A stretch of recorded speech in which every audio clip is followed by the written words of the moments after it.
Hola, ¿qué tal? Muy buenas tardes a todas, a todos. ¿Se escucha bien? Sí, sí se escucha, doctor.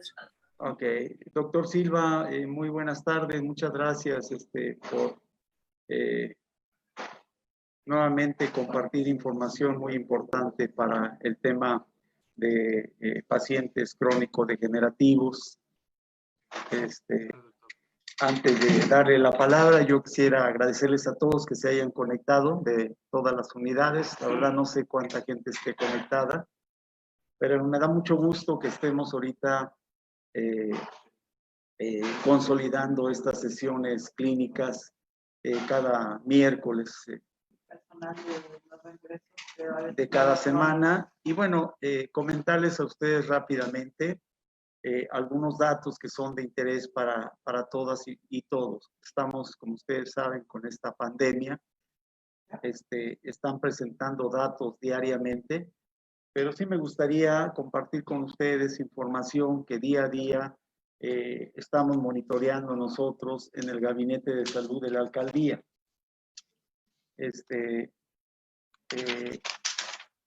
Tengo yo aquí, ¿pueden quitar esta imagen? ¿Pueden quitar esta? Voy a quitar esta imagen para poder ver la presentación. Bueno, pues miren, el contexto pues es que estamos en esta pandemia, pero ¿cuál es la situación del panorama epidemiológico aquí en Iztapalapa? Como ustedes saben, hay personas que sospechosas que se acuden a consulta, no solamente no derechohabientes, sino también derechohabientes, personas que entraron al estudio, al protocolo de estudio, que fueron alrededor de 24,106 para el caso de Iztapalapa. Esta parte son personas que pues tenían toda la sintomatología de COVID. Ya con el resultado del laboratorio se descartaron 11,636 y en la parte de abajo quedan pendientes del resultado del laboratorio 1,737. Eso quiere decir que estas personas pues, se van a sumar una vez que esté el resultado de acuerdo a lo que es el índice de positividad, es decir, del total de muestras que se tomen. Para Iztapalapa el índice de positividad es de 45, quiere decir que el 45% de 1,737 pues va a resultar negativo o se va a confirmar y entonces va a incrementar este número. Entonces tenemos 9,737 de confirmados, pero estos 9,737 es desde que inició el brote, son personas que enfermaron, pero que ya cumplieron su cuarentena de 14 días. De estas personas, encontramos nosotros el total de personas estudiadas que se recuperaron 7,840. Entonces, tenemos un porcentaje importante del 80%.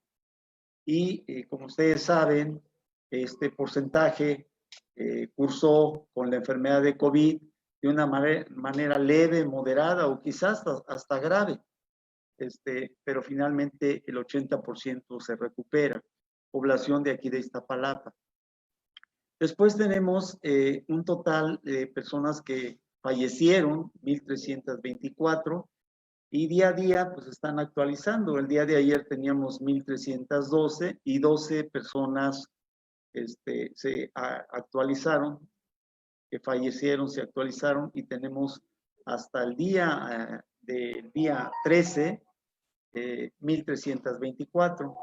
Y aquí tengo un dato que es el más importante y por eso lo comparto, 573 activos positivos de los últimos 14 días. En realidad, estos activos positivos de los últimos 14 días siempre es muy importante porque finalmente son los que están transmitiendo la enfermedad.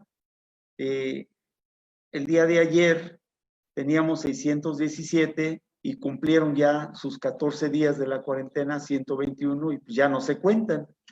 Pero así como salieron, entraron 77 y son 573, pero son los que están transmitiendo la enfermedad y están distribuidos en todas las colonias de Iztapalapa. En realidad, para ser 1.854.000 habitantes, más los que están en el área conurbada, casi andamos por los 2 millones, tenemos 573 personas que están transmitiendo la enfermedad. ¿Dónde están? Pues están en diferentes colonias. Ahorita les vamos a comentar el por qué hay una estrategia de gobierno y de la Secretaría de Salud de emprender actividades de rastreo, de detección de sospechosos para que se valoren y se toman su muestra, pero sobre todo para que se queden en casa. Es que es la que sigue. Sí. La que sigue. Cuídale que la que sigue. La que sigue, por favor, Adrián. Bueno, este es un comparativo, son los mismos datos de Iztapalapa, pero para que ustedes vean cómo estamos respecto a la Ciudad de México. Del total de personas estudiadas para la Ciudad de México son 148.293 y para Iztapalapa 24.106 que ya comentamos. Es decir, contribuimos con un 16% del total y que resultaron negativas por laboratorio para la Ciudad de México 74.586 y por laboratorio también negativos Iztapalapa 11.636. Los sospechosos que falta su resultado de laboratorio para la Ciudad de México 10.178 y para Iztapalapa 1.737. De los confirmados positivos acumulados, tenemos nosotros 58.114 para la Ciudad de México y para Iztapalapa 9.737. Ya cumplieron su cuarentena de 14 días desde que inició el brote el 28 de febrero. Se recuperaron finalmente para la Ciudad de México 47.664 y 7.840 para Iztapalapa. De las defunciones de la Ciudad de México, 1.328 y pues casi con un 21%, con 1.324 defunciones aquí en Iztapalapa.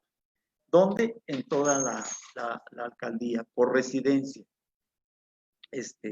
Y tenemos nosotros los activos positivos, los que se están transmitiendo y están distribuidos en todas las alcaldías. 4.120 son los activos positivos en todas las alcaldías. Iztapalapa contribuye casi con un 14%, con 573. Ya son estas dos gráficas. Ahora les comento rápidamente, ya para darle la palabra al doctor Silva, les comento que hay dos estrategias que está implementando desde un inicio de la pandemia la Ciudad de México, la Secretaría de Salud, los servicios de salud pública. La primera es vía telefónica, a través del 911. Si una persona se comunica y está grave, pues la refieren a un hospital COVID. Y tenemos Locatel, que se hace ahí un interrogatorio, una valoración médica, y si es sospechosa, se refiere a los centros de salud, se valora y en su caso se le toma la muestra. Y hay una aplicación que es el SMS con la palabra COVID, que la gente pues tiene oportunidad también de usarla y en su caso recibir un beneficio, un apoyo para que se quede en casa. Es decir, es una estrategia a través de diferentes plataformas, a través del call center, de tal manera que se puede dar un seguimiento a dónde están concentrados los casos activos positivos de los últimos 14 días. En Iztapalapa, ¿tenemos call center? Sí, tenemos un call center en la jurisdicción sanitaria, ¿sí? Desafortunadamente, nos hace falta implementarlo en las 15 unidades de la jurisdicción sanitaria. Es decir, lo que interesa y lo que importa es que nosotros pudiéramos dar un seguimiento al positivo activo de los últimos 14 días. Pero importa también conocer a quién contagiaron, además de su familia, con quién más estuvo en contacto. Es decir, no lo podemos hacer de manera directa, pero sí lo podemos hacer de la llamada telefónica. Por eso es que es importante esto de un call center, ¿sí? Encabezado por el epidemiólogo. La jurisdicción sanitaria va a contribuir ahorita con personal que se capacitó, es decir, vamos en apoyo a epidemiología a enviar un médico que se encargue de dar este seguimiento conjuntamente con el epidemiólogo. Esa es la tarea principal. ¿Por qué? Pues porque nosotros estamos recomendando con estas llamadas de que la gente se quede en casa, sobre todo los contactos. Hay la oportunidad de que vengan a tomarse la prueba a los centros de salud. Todos los centros de salud están tomando prueba, todos, los 15 centros de salud. Y el fin de semana, lo está haciendo el Guillermo Román y Carrillo. Y de lunes a viernes también en Central de Abastos. De tal manera, es una manera de estar monitoreando el comportamiento de la epidemia aquí en Iztapalapa. Y es una manera de disminuir la transmisión y es una manera de cortar la cadena de transmisión. ¿Cuál es la otra estrategia que está utilizando el gobierno central? Están instalando kioscos de la salud en las colonias donde se concentran el mayor número de casos. En todas las alcaldías, en toda la ciudad, como ustedes saben, hay alcaldías muy chicas con el menor número de casos, pero con tasas de incidencia por 100,000 habitantes mayores que Iztapalapa, a pesar de que nosotros tenemos más. Entonces, seleccionaron Lomas de San Lorenzo, Guillermo Román y Carrillo está atendiendo. ¿Qué estamos haciendo ahí? Bueno, conjuntamente con Participación Ciudadana, estamos haciendo un barrido casa a casa, como tenemos ubicados en esta colonia 22 casos activos, entonces tenemos los domicilios, se van a visitar y se va a hacer la investigación de los familiares o los contactos que se hayan sido contagiados o los que no fueron al centro de salud pero se contagiaron. Entonces va a hacer ese barrido por personal de Participación Ciudadana, pero siempre con la asesoría del personal de la jurisdicción sanitaria acompañando. También se está haciendo, obviamente, la toma de muestras en este kiosco de la salud. Tenemos personal, sobre todo de salud en tu casa, de médico en tu casa, que está tomando muestras. Y si no nos damos abasto, se está refiriendo a la unidad correspondiente, en este caso al Guillermo Román y Carrillo. Se están ofreciendo vacunas, estamos aprovechando también, y se están haciendo detecciones. Entonces, esta estrategia busca reforzar y complementar todo lo que se está haciendo de seguimiento epidemiológico del caso y de los contactos, pero de manera directa. Está participando la alcaldía también, porque ellos están sanitizando en lugares públicos como parques o los mercados, están tratando de llegar a un acuerdo también para sanitizar, hacer recomendaciones, etcétera, etcétera. Es decir, cómo disminuimos la movilidad también. Pero el principal objetivo, repito, es pues estar recomendando que quien esté contagiado se quede en casa para que no siga contagiando a los demás. Es información pues rápida que yo les comparto a todas, a todos ustedes. Y por último, le hemos pedido al doctor Silva, porque desde un inicio en la clínica especializada en el manejo de la diabetes, él implementó la consulta médica pues de todos los pacientes crónicos degenerativos que están acudiendo a la clínica. Es decir, como son pacientes de alto riesgo, ustedes lo saben, es decir, esta enfermedad de COVID-19 pues afecta a todo mundo, no respeta edad ni sexo, pero sobre todo depende pues de la capacidad física de la persona, depende de la edad, depende del sexo, pero depende también muchísimo que no tengan comorbilidad, es decir, que no tengan obesidad, que no tengan diabetes, que no tengan hipertensión. Y entonces no podemos abandonar esta población vulnerable. Es una población que enfrenta el mayor riesgo, es decir, porque ellos, como ustedes saben, pues pudieran no estar dentro del 80%, sino ni siquiera en el 15%, sino el 5% que está en una situación crítica, que de estar intubado, pues puede fallecer. Y si en los centros de salud ahorita no estamos dando la consulta médica, pues mal hecho. Tenemos que buscar la manera que se esté haciendo la consulta vía telefónica. Entonces, por esa razón le pedimos al doctor Silva que él nos platique un poquito de esta experiencia, y también informo a todas, a todos ustedes que la jurisdicción sanitaria también va a participar en esta tarea, porque destinamos un recurso también médico que a partir del día de mañana empieza en cada centro de salud a la consulta médica.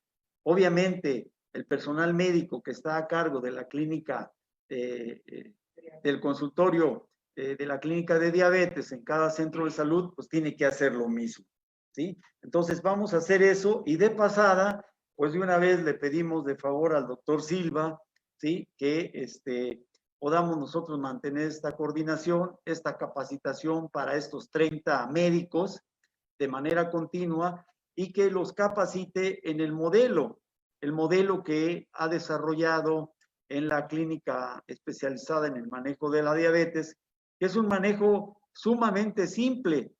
Es decir, se trata de que ellos, a través de talleres, educan a la gente, le enseñan sobre la enfermedad, y sobre todo los ayudan a reflexionar para que ellos se apropien de los hábitos del autocuidado, y de esa manera pues hay un mayor apego al tratamiento y podemos lograr mejores resultados.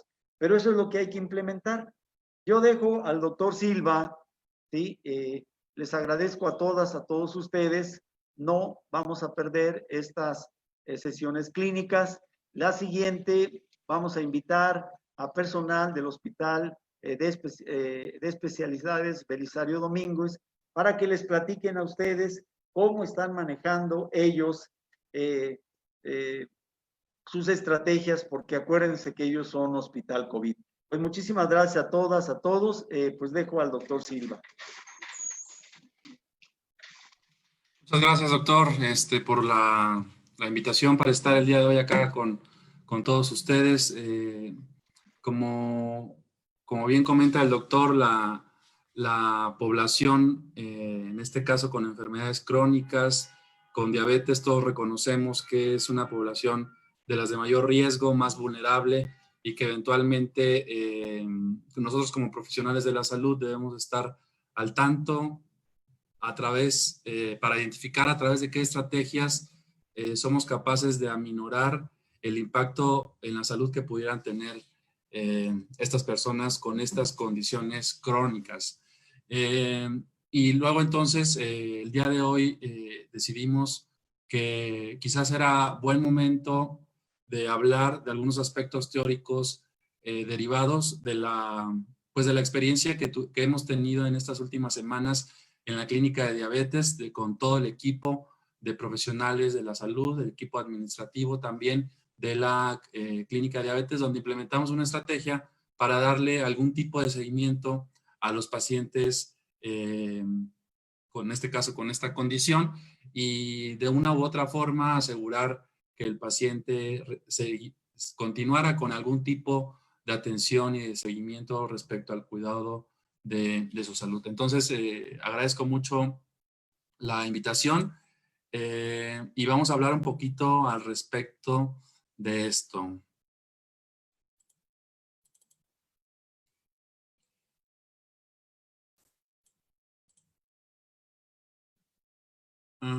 Supongo que ahí se está compartiendo mi pantalla.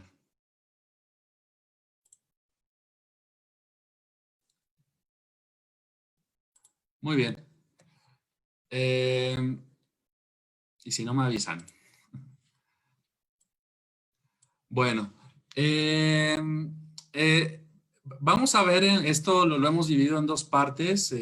Espero haya un seguimiento de esta charla porque la verdad es que es un tema bastante interesante, pero que también puede ser bastante extenso y porque al mismo tiempo es algo de lo que pues no se tiene como que mucha experiencia.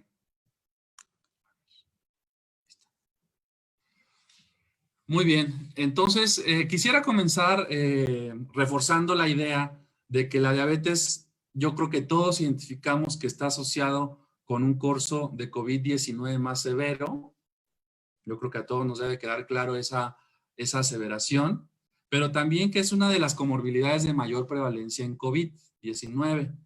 Todos los días nos enteramos que un gran porcentaje de los pacientes hospitalizados o en terapia intensiva o que fallecen tenían el antecedente de este diagnóstico de esta enfermedad. Y también reconocemos que la diabetes, y en este caso no solamente la diabetes, sino llegar al hospital con hiperglucemia son factores predictores de muerte y COVID-19, y como veremos más adelante, llegar con una diabetes mal controlada en las últimas semanas o meses, o llegar con una glucosa alta a la hospitalización, también impone un riesgo mayor, en este caso de tener desenlaces adversos. Lo desglosaremos brevemente. ¿Por qué los pacientes eventualmente cursan con mal control glucémico durante la enfermedad COVID? Pues entre otras, están bien reconocidos ya algunos mecanismos que incluyen la disminución de la secreción de insulina. ¿Sí? Alguien que tiene COVID tiene una disminución en la secreción de insulina que está mediada por la enzima convertidora de angiotensina tipo 2. Este mismo mecanismo condiciona que exista una mayor resistencia a la insulina, mediada por una menor expresión de esta enzima. Y también, y más recientemente, se identifica que el virus puede llegar directamente a los islotes pancreáticos y causar un daño a ese nivel. Luego, entonces, eso condiciona que alguien que no tenía diabetes puede cursar con hiperglucemia o debutar con diabetes, y alguien que ya tenía diabetes, agravarse o complicarse el control de los niveles de glucosa. Existen ya diferentes fuentes que nos dicen que a los pacientes con diabetes les va muchísimo peor que a alguien que no tiene diabetes. Este artículo de la experiencia en Wuhan nos dice cómo los pacientes con diabetes tenían un riesgo incrementado de aproximadamente 3 veces más fallecer comparado con aquellos que no tenían diabetes. Pero no solo eso, sino que además entre aquellos que tenían diabetes, aquellos pacientes que llegaban con un peor control de su glucosa, tenían un mayor riesgo de fallecer, de hasta 10 veces más comparado con alguien que tenía o que llegaba con su glucosa bien controlada, ¿no? Y no solamente eso, sino que aquel paciente que llegó con la glucosa peor controlada y que tenía diabetes, fueron pacientes que requirieron de un mayor tratamiento hospitalario, consumieron mayor recursos porque utilizaron oxígeno, porque utilizaron terapia intensiva, porque utilizaron otros medicamentos, porque utilizaron o tuvieron la necesidad de pasar a un equipo de diálisis, etcétera. Es decir, no solamente el paciente se muere más, sino en caso de no morir, es un paciente que consume más recursos hospitalarios, ¿no? Y todo eso, pues al final del día, agrava la situación de nuestro sistema de salud. En este otro trabajo que también se me hizo muy interesante, evaluaron en aquellas personas que tenían diabetes, les medían la hemoglobina glucosilada cuando se ingresaban al hospital. La hemoglobina glucosilada, todos identificamos que es un estudio de laboratorio que nos permite saber cómo ha estado el control glucémico en las últimas semanas. Y en aquellos pacientes que llegaban con hemoglobinas glucosiladas discretamente más altas, en este caso de las gráficas de barras que ustedes ven ahí, la del lado derecho, en todos los escenarios, y estoy diciendo hemoglobinas glucosiladas arriba de 7.5, o sea, tampoco tan altas. Arriba de 7.5 hemoglobina glucosilada, esos pacientes llegaban con ferritina más alta, llegaban con proteína C reactiva más alta, con niveles de fibrinógeno y luego entonces trastornos de la coagulación más altos, niveles de interleucina 6 también más altos. Ya habíamos hablado que COVID-19 se caracteriza en algunos pacientes, en un subgrupo de pacientes por una respuesta inflamatoria muy acelerada. Bueno, pues los pacientes con descontrol glucémico llegaban con interleucina 6 más elevada, con velocidad de sedimentación globular más elevada y llegaban saturando menos de oxígeno comparado con aquellos que no. Y bueno, pues además aquellos que tenían el descontrol glucémico más alto, glicadas arriba de 7.5, tenían una tasa de mortalidad también muchísima más elevada, ¿no? Lo cual, o el mensaje que quiero transmitir con esto es que lo mejor que podemos hacer para evitar que un paciente con diabetes eventualmente se deteriore en caso de que se infecte es aspirar a que esté bien controlado de la glucosa. Pero si en este contexto los pacientes lo que están haciendo es descontrolarse más porque no están siguiendo sus hábitos de autocuidado, porque no están atendiendo las consultas médicas por la situación de pandemia actual, pues lo único que estamos propiciando pacientes y sistema de salud es que estos pacientes, en caso de que se infecten, pues tengan más riesgo de complicarse y fallecer. En este otro trabajo también se me hizo muy interesante. Aquí evaluaron los niveles de glucosa plasmática en ayuno en pacientes sin diabetes, ¿sí? Entonces, en aquellos pacientes que llegaban con glucosas arriba de 126 en ayuno, a esta experiencia también es una experiencia china, fueron pacientes que eventualmente tuvieron un mayor riesgo de complicarse y de fallecer, ¿no? Eso quiere decir que la glucosa de alguna u otra forma se convierte en un predictor de complicaciones, inclusive en aquellos pacientes que no tenían diabetes. Y por otro lado, también es cierto que en los hospitales están llegando muchos pacientes que no se conocían con diabetes, ¿no? Y que el COVID está siendo el factor precipitante y están debutando con el diagnóstico, seguramente un diagnóstico que ya traían, pero que se está haciendo evidente clínicamente por este fenómeno inflamatorio propio de la enfermedad. Ya en la sesión pasada habíamos dicho, de acuerdo a ya datos mexicanos analizados con la base de datos del sistema de salud, del sistema de vigilancia epidemiológica, cómo los pacientes de ciertas características clínicas tenían más riesgo de hospitalizarse del lado derecho, de tener una ventilación mecánica al centro de la imagen y también de tener una admisión a terapia intensiva, ¿no?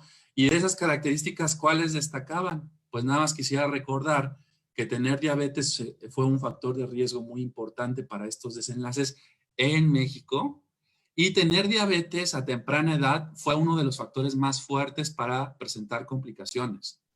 Tener diabetes, diagnóstico de diabetes desde antes de los 40 años de edad, impone un riesgo muy elevado de complicarse una vez teniendo COVID. Entonces, se los vuelvo a repetir en el sentido de que se trata de datos mexicanos. Y también ya les había mostrado esta diapositiva en la cual pues intentábamos evidenciar que con ciertas características clínicas podríamos intentar calcular el riesgo de nuestra población y eventualmente pues considerar pacientes de más alto riesgo, inclusive sin estudios de laboratorio, solamente conociendo sus antecedentes clínicos. Y bueno, también les había comentado que de acuerdo a los pacientes reportados que ingresaron al hospital de nutrición, observen cómo ahí con las flechitas estoy tratando de comparar los pacientes que se hospitalizaron contra aquellos que no se hospitalizaron, y observen cómo hubo una mayor proporción de pacientes con diabetes entre aquellos que se hospitalizaron contra aquellos que no, de hasta casi 5 veces más. 5% contra 22% es 5 veces más, tan solo por el hecho de tener diabetes, ¿no? Eso con la experiencia del Hospital de Nutrición, que también es una experiencia pues ya mexicana, ¿no? Ya no estamos leyendo datos de Wuhan o de Seattle o de algún otro país europeo, ¿no? Y esta otra diapositiva yo no se las había mostrado la vez pasada, pero es un poquito la idea también de la experiencia mexicana del Hospital de Nutrición, como aquellos que requirieron terapia intensiva contra aquellos que no requirieron terapia intensiva. Y ahí ustedes pueden ver cómo también tener diabetes en aquellos que ya estaban hospitalizados. Hubo 3 veces más pacientes con diabetes contra aquellos que no requirieron la terapia intensiva, ¿no? 18 contra 41%, casi, bueno, 2.5 veces más, ¿no? Entonces, tener diabetes también en nuestra población mexicana impone un mayor riesgo de hospitalizarse por esta condición y seguramente también de acabar en una terapia intensiva. Quisiera pasar a una experiencia que publicamos ya, en este caso de la Clínica Especializada de Diabetes.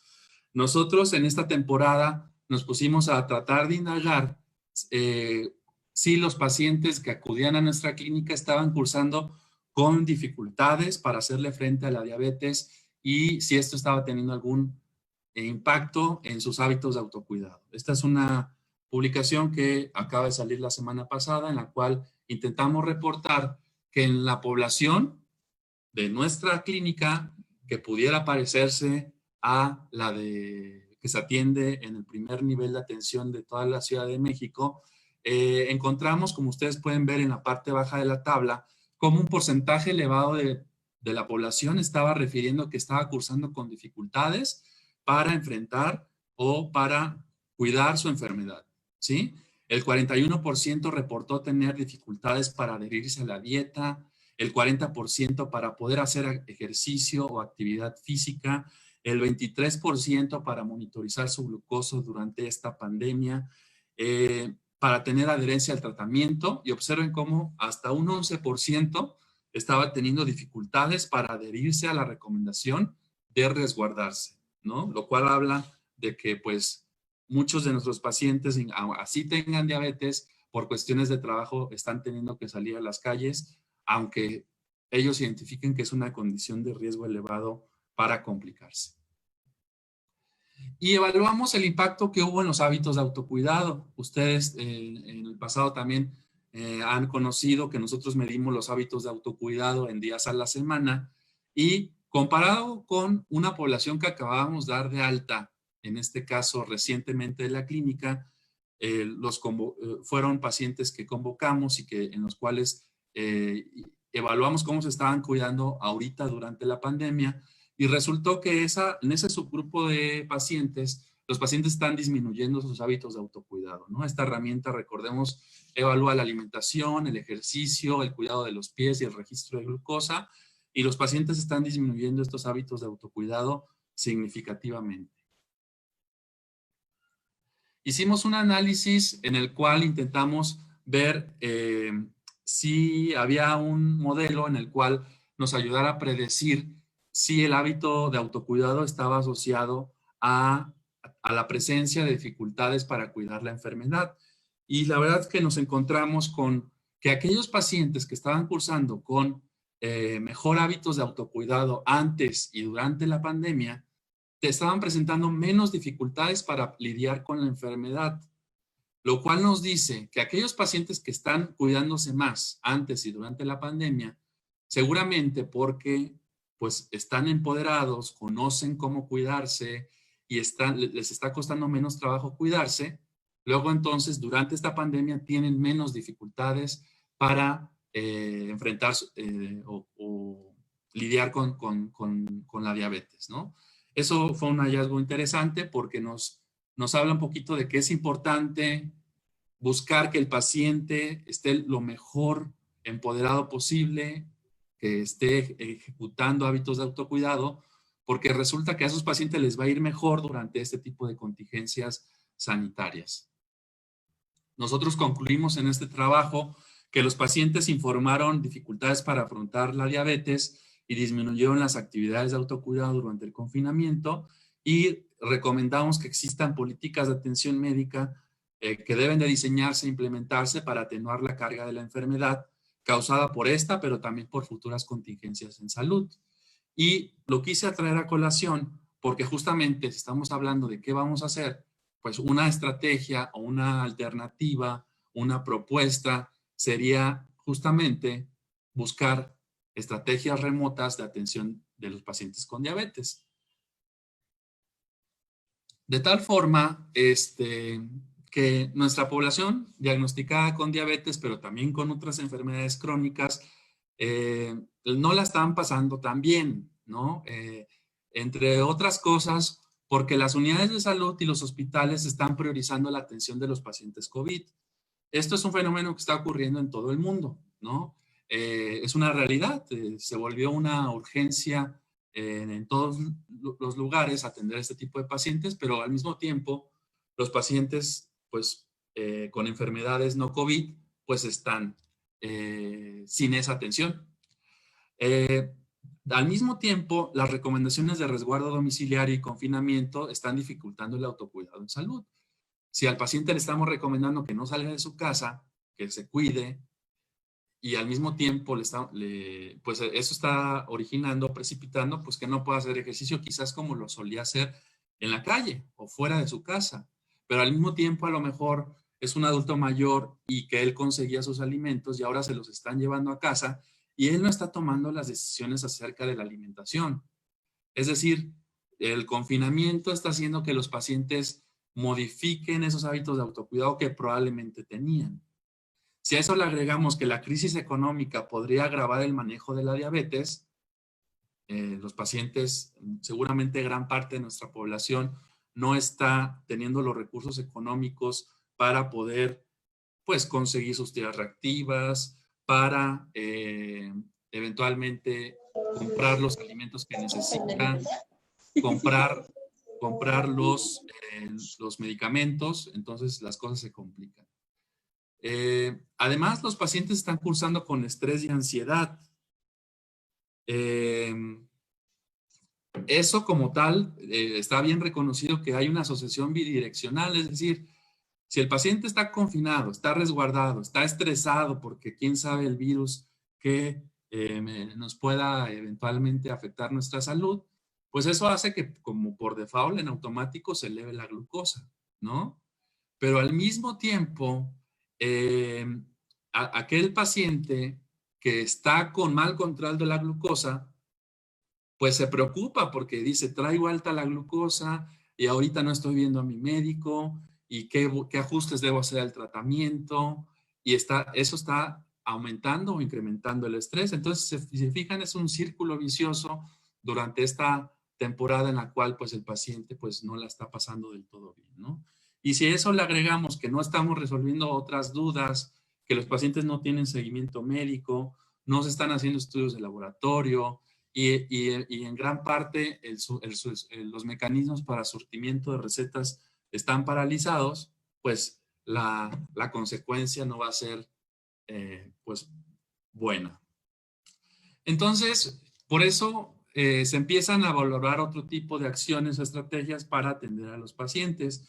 En esta primera charla, como les había comentado, es un aspecto introductorio a la valoración remota del paciente con diabetes y espero que más adelante podamos ver cuestiones puntuales de la atención, ¿no? Más específico. Quisiera empezar comentando esta definición de la Organización Mundial de la Salud relacionado a lo que es telemedicina. Y se fijan, es una definición bastante amplia. Me gustaría que ustedes allá me acompañaran a leerla. Telemedicina es el suministro de servicios de atención sanitaria por profesionales de la salud con tecnologías de la información y comunicaciones, en los que la distancia constituye un factor crítico, con el objetivo de intercambiar datos para hacer diagnósticos, mejorar e indicar tratamientos y prevenir enfermedades y heridas. Incluye también la formación de profesionales de la salud y actividades de investigación con el fin de mejorar la salud de las personas y de las comunidades en que viven. Díganme si eventualmente aspirar a dar una asesoría telefónica a distancia con tecnologías de la información no forma parte de esta definición de telemedicina, ¿no? Que como les decía, es un aspecto que está reconocido desde 1998 por la Organización Mundial de la Salud. Y pues es una realidad que telemedicina y consultas telefónicas o asesorías telefónicas lo hemos estado haciendo en los últimos años, ¿no? Existan o no lineamientos o un contexto o un marco jurídico adecuado, ¿no? Yo recuerdo desde mi formación, ya hace algunos años, hace pues poquitos años o muchos, en los cuales ya había una consulta telefónica para hacer ajustes del tratamiento, ¿no? En los centros de salud también hemos diseñado algunas intervenciones de telemedicina cuando intentamos reconquistar a un paciente, cuando un médico busca a un paciente para preguntarle si ya se sintió mejor.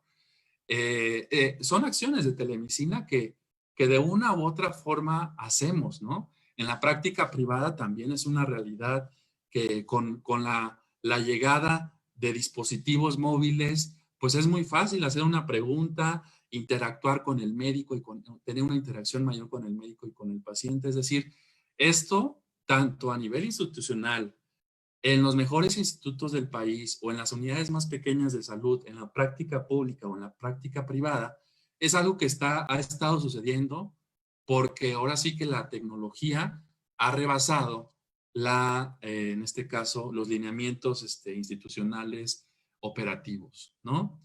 Para 2018, en la Asamblea Mundial de la Salud, los gobiernos adoptaron por unanimidad una resolución en la que instaban a la OMS a elaborar una estrategia mundial sobre la salud digital para ayudar a los países a alcanzar la cobertura sanitaria universal.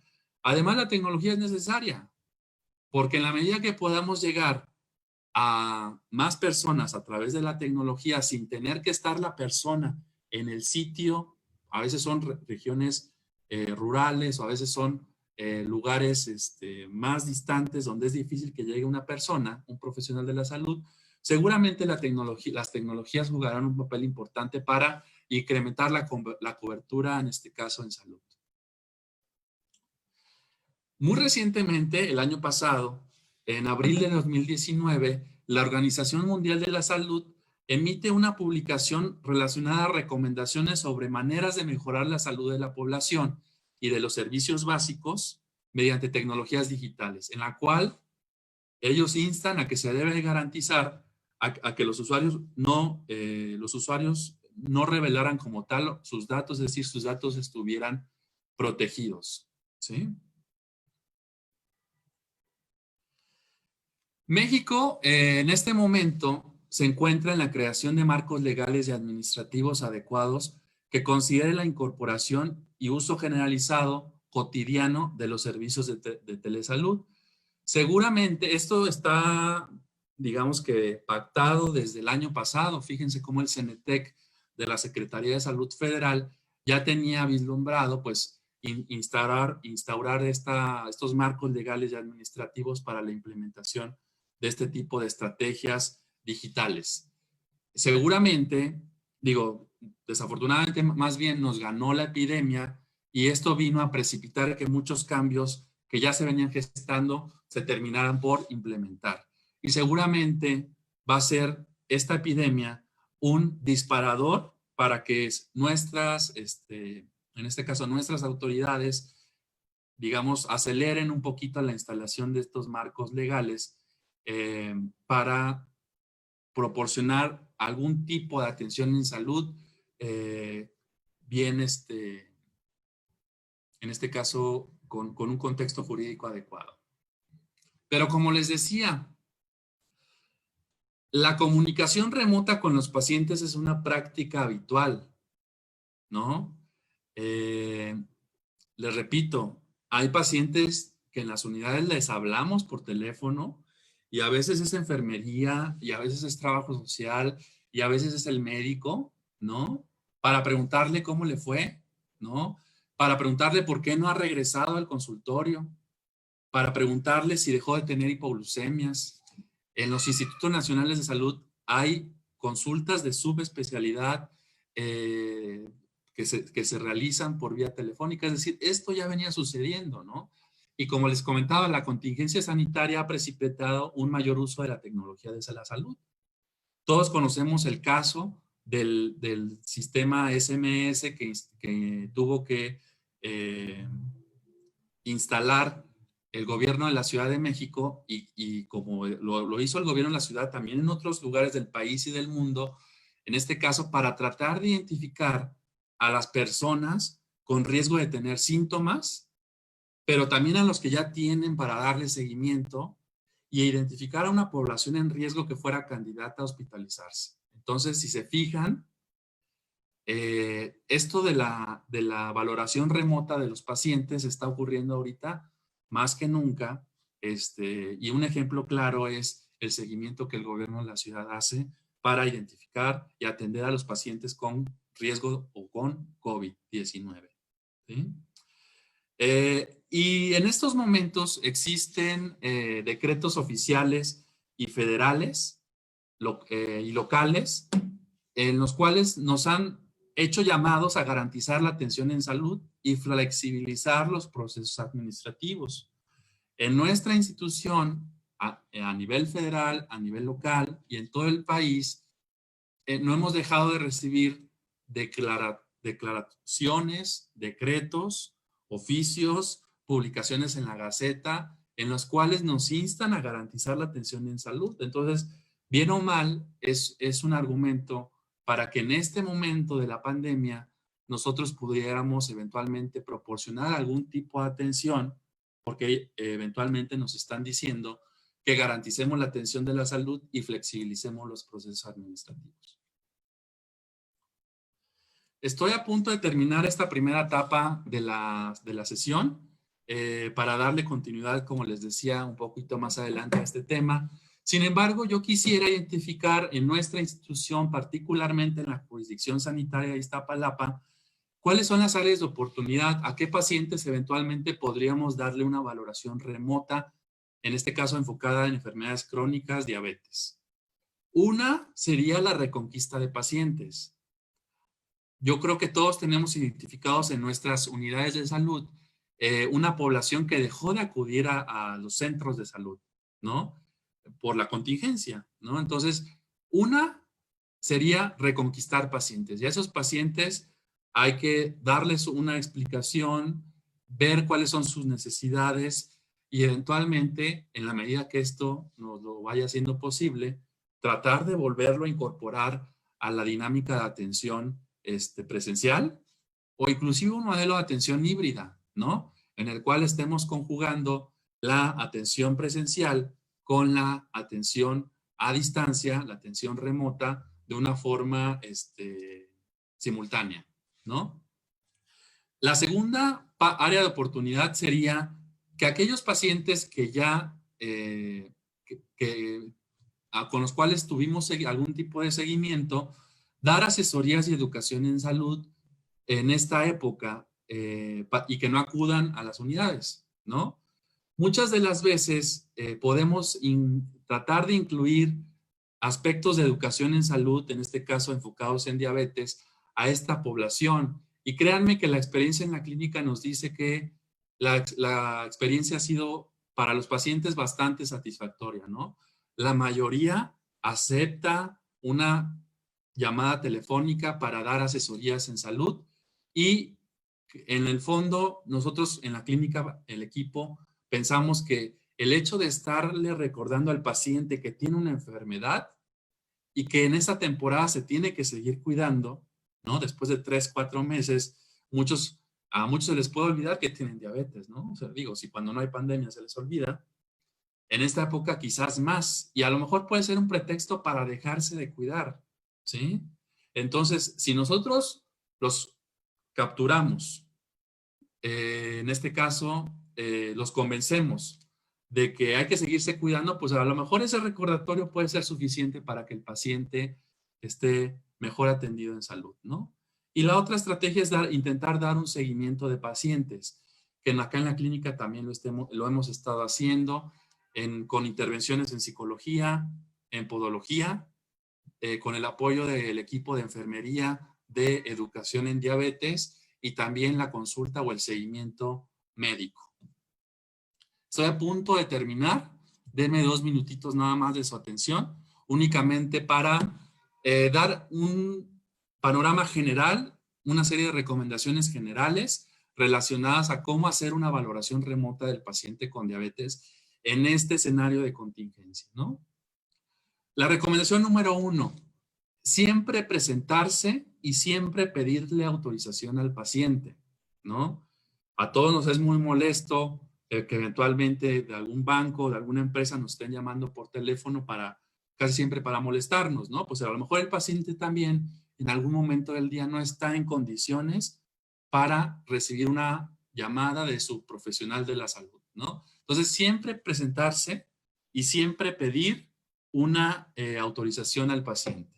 2, realizar una llamada desde un número telefónico en el cual el paciente pueda constatar que la llamada proviene de un profesional de la unidad de la salud correspondiente, ¿no? Es decir, que si el paciente recibe una llamada, a lo mejor ese teléfono se quede identificado en su celular o en su teléfono convencional y que después el paciente pueda corroborar que efectivamente esa llamada salió de la clínica o del centro de salud o de algún teléfono del profesional de la salud que hizo la llamada.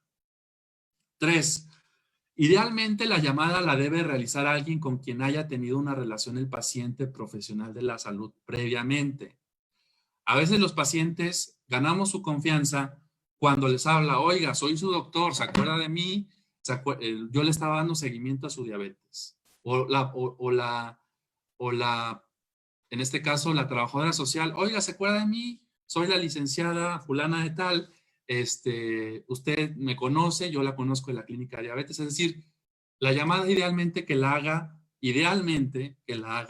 alguien que ya conoce al paciente, sería, digamos que lo ideal, ¿no? Para justamente ganar esa relación de confianza remota entre el paciente y el profesional de la salud. 4, evitar atender pacientes de primera vez. No, ahí sí no se recomienda del todo porque es sumamente complicado. Además, dejamos mucho más vacíos, en este caso, administrativos, ¿no? Porque estamos viendo un paciente que no tiene expediente, que no sabemos dónde vive, no tenemos documentos, no sabemos su historial, es decir, evitar atender pacientes de primera vez. 5, explicar que se trata de una asesoría en salud y que esta llamada no sustituye su consulta habitual. A veces los pacientes es necesario decirles, ¿no? Que esto no busca sustituir su consulta presencial, que únicamente estamos dando el apoyo en esta temporada y que esto se trata de una asesoría en salud. 6, es muy importante evitar hacer modificaciones bruscas al tratamiento, ¿sí? Eventualmente no es bueno que un paciente se le hagan modificaciones a su tratamiento, ¿no? Muchas de las veces cuando estamos de frente de él no lo entiende, de vía remota puede ser más complicado que lo termine de comprender, ¿no? Y 7, evitar implementar nuevos tratamientos. Si el paciente no le estamos pudiendo emitir una receta electrónica donde nosotros estemos anotando cómo se llama el fármaco, pues por vía telefónica o a través de otro medio es sumamente difícil. El paciente puede comprar otro medicamento con otro nombre o en otra dosis y eso eventualmente pues traer efectos adversos no deseables, ¿no? Y pues bueno, una recomendación muy importante, creo yo, y la más importante en esta época es, como les decía hace un momento, reforzar las indicaciones previamente recomendadas. Es decir, si nosotros en el expediente o conociendo al paciente ya sabíamos que era muy importante, en este caso, que hiciera una colación o que se checara la glucosa en tal momento del día o que intentara hacer ejercicio, tal estrategia de ejercicio que sí podía hacer en su casa. Es decir, si al paciente ya le habíamos explicado algo en el pasado y que ahorita a lo mejor no lo esté haciendo, pues es un momento de reforzar esa indicación que antes ya habíamos dado, porque el paciente ya se la habíamos explicado. No sé si entiendan la relevancia de esto. Es decir, no le estamos proponiendo nada nuevo al paciente. Le estamos volviendo a repetir, reforzar algo que ya le habíamos dicho en el pasado. Entonces el paciente a lo mejor es más probable que lo recuerde y luego entonces no estamos innovando ni implementando cosas nuevas que a lo mejor el paciente por este mecanismo remoto no logre comprender. De mi parte, sería todo. Intenté ser un poquito breve y les repito, me gustaría que en una segunda sesión tuviéramos la oportunidad de ver aspectos más puntuales, más específicos relacionados a esta valoración remota del paciente con diabetes que en estas circunstancias y en estos escenarios se vuelve, sin lugar a dudas, una herramienta que debemos aspirar a implementar, porque sin lugar a dudas, en este caso, la tecnología nos alcanzó y la pandemia vino a precipitar la necesidad de este tipo de herramientas. Muchas gracias por su atención. Bueno, buenas tardes a todos. Parece que no hay preguntas, doctor. Pues creo que damos por finalizado. Solo hay agradecimientos. Muchas gracias. Gracias por todo. Igual que las personas que están en el slide, hay agradecimiento de la sesión. Y como siempre, pues es muy grato saber o continuar con la educación médica continua. Damos gracias a todos y damos por finalizada la sesión. Saludos a todos. Cuídense.